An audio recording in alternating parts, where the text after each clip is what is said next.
Assalamualaikum warahmatullahi wabarakatuh. Perkenalkan, nama saya Muhammad Farid Zaki dari program studi Hukum Tata Negara Siasah UIN Sultan Syarif Kasim Riau. Kali ini saya akan memaparkan materi tentang sistem pemerintahan yang ada di berbagai negara. Negara yang akan kita bahas adalah negara Prancis dan Inggris. Langsung saja, yang pertama yaitu Trias Politika Negara Prancis. Sistem ketatanegaraan Prancis menganut pemisahan kekuasaan seperti yang dikembangkan oleh Montesquieu, tetapi dengan ciri khas tersendiri karena Prancis menggunakan sistem pemerintahan semi-presidensial. Berikut pembagian kekuasaan dalam Trias Politika Prancis. Pertama ada kekuasaan eksekutif, terdiri dari presiden dan perdana menteri. Inilah yang membuat Prancis berbeda dari negara presidensial maupun parlementer murni. Presiden Republik, yang berwenang sebagai kepala negara, panglima angkatan bersenjata, menunjuk perdana menteri, dan dapat membubarkan majelis nasional.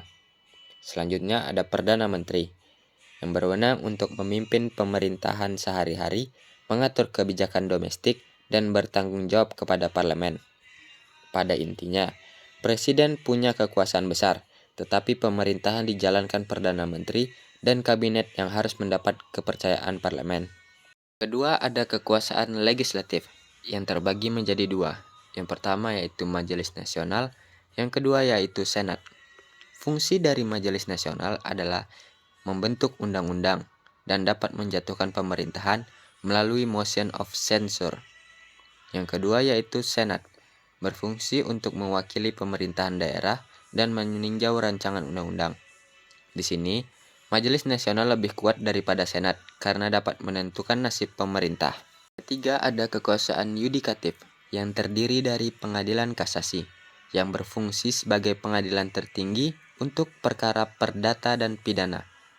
Ada juga Dewan Konstitusi yang berfungsi untuk menguji konstitusionalitas, undang-undang, dan hasil pemilu. Yang terakhir ada Dewan Negara yang berfungsi sebagai pengadilan tertinggi untuk kasus administrasi negara. Yudikatif di Prancis ini menekankan pengawasan konstitusional dan administrasi negara. Selanjutnya kita akan membahas tentang sistem pemilu negara Prancis. Yang pertama yaitu pemilu presiden. Cara pemilihan presiden di Prancis yaitu dipilih langsung oleh rakyat Prancis melalui sistem 2 putaran dengan masa jabatan 5 tahun dan kemungkinan dipilih kembali maksimal 2 kali berturut-turut.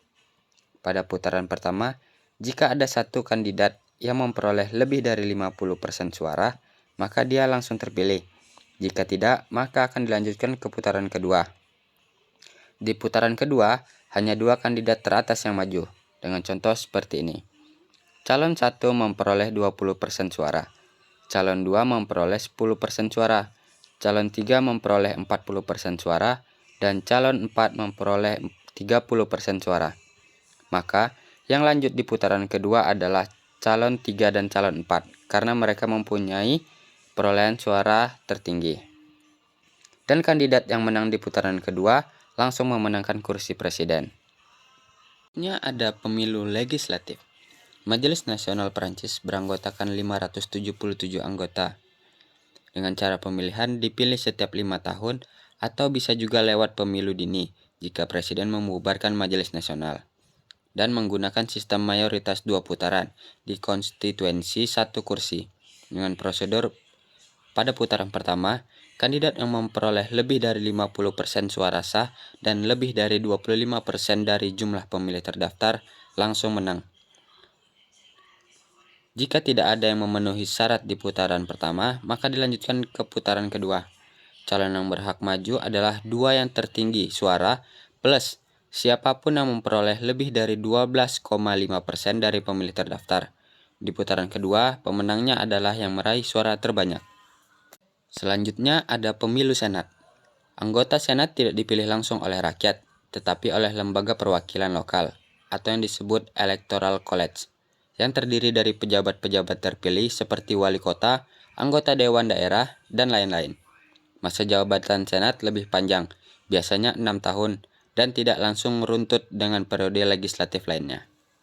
Selanjutnya ada sistem kewarganegaraan Perancis. Perancis menggunakan asas ius sanguinis dan ius soli dalam hukum kewarganegaraan yang diatur dalam Code Sivil. Ada berbagai cara untuk mendapat kewarganegaraan Prancis. Yang pertama yaitu ius sanguinis atau keturunan, dengan cara anak lahir dimanapun yang memiliki setidaknya satu orang tua Prancis. Kedua yaitu ius soli atau kelahiran di Prancis. Anak yang lahir di Prancis butuh kondisi tinggal sejak kecil, maka otomatis menjadi warga negara Prancis di usia 18 tahun. Yang ketiga yaitu double ius soli, yaitu lahir di Prancis dan orang tua lahir di Prancis, maka akan otomatis menjadi warga negara Prancis. Yang keempat yaitu naturalisasi,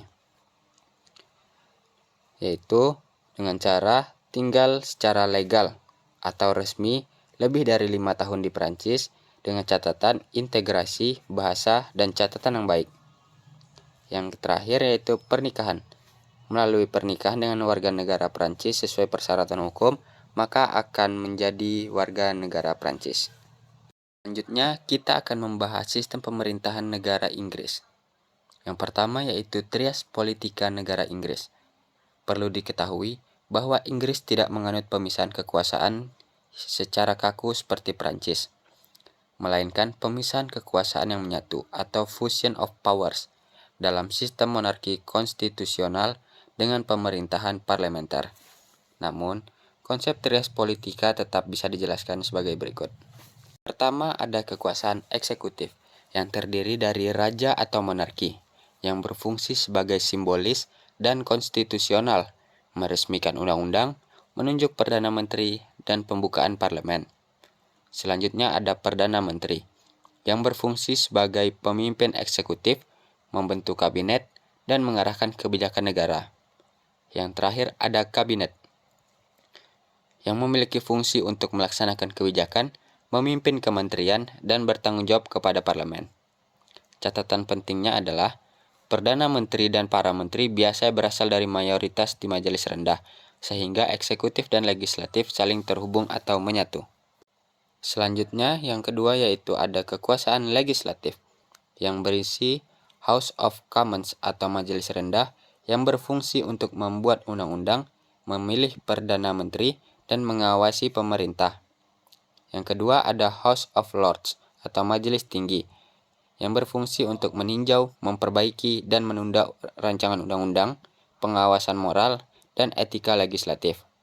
Di sini, House of Commons lebih berkuasa, karena rancangan undang-undang dapat lolos, meski House of Lords menolak setelah proses tertentu.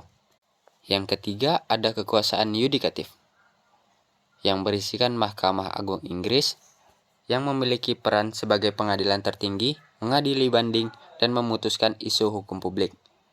Yang kedua, ada pengadilan tinggi dan pengadilan banding, yang berperan untuk menangani perdata, pidana, dan kasus administratif. Yang terakhir, ada pengadilan regional di Skotlandia, Wales, dan Irlandia Utara, yang berperan sebagai sistem hukum berbeda dalam kerangka Inggris. Selanjutnya, kita akan membahas sistem pemilu di Inggris. Di Inggris, yang paling penting adalah pemilihan untuk memilih anggota parlemen ke House of Commons, yaitu majelis rendah parlemen Inggris, dengan uraian sebagai berikut. Yang pertama yaitu jumlah dan wakil.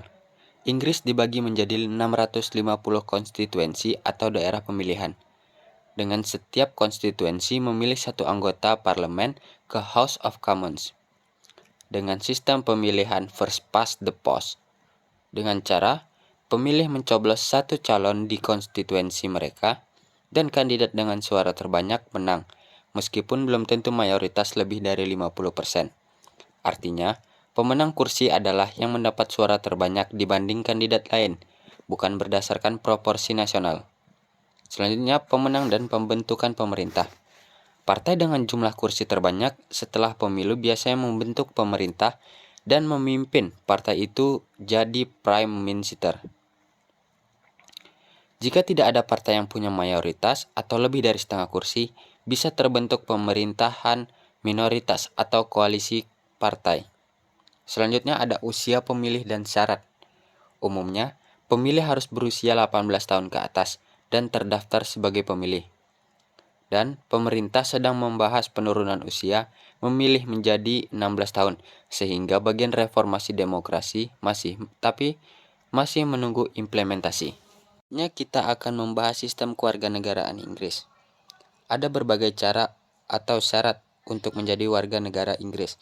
Yang pertama, otomatis karena lahir di Inggris, dengan syarat lahir di Inggris dan orang tua warga Inggris.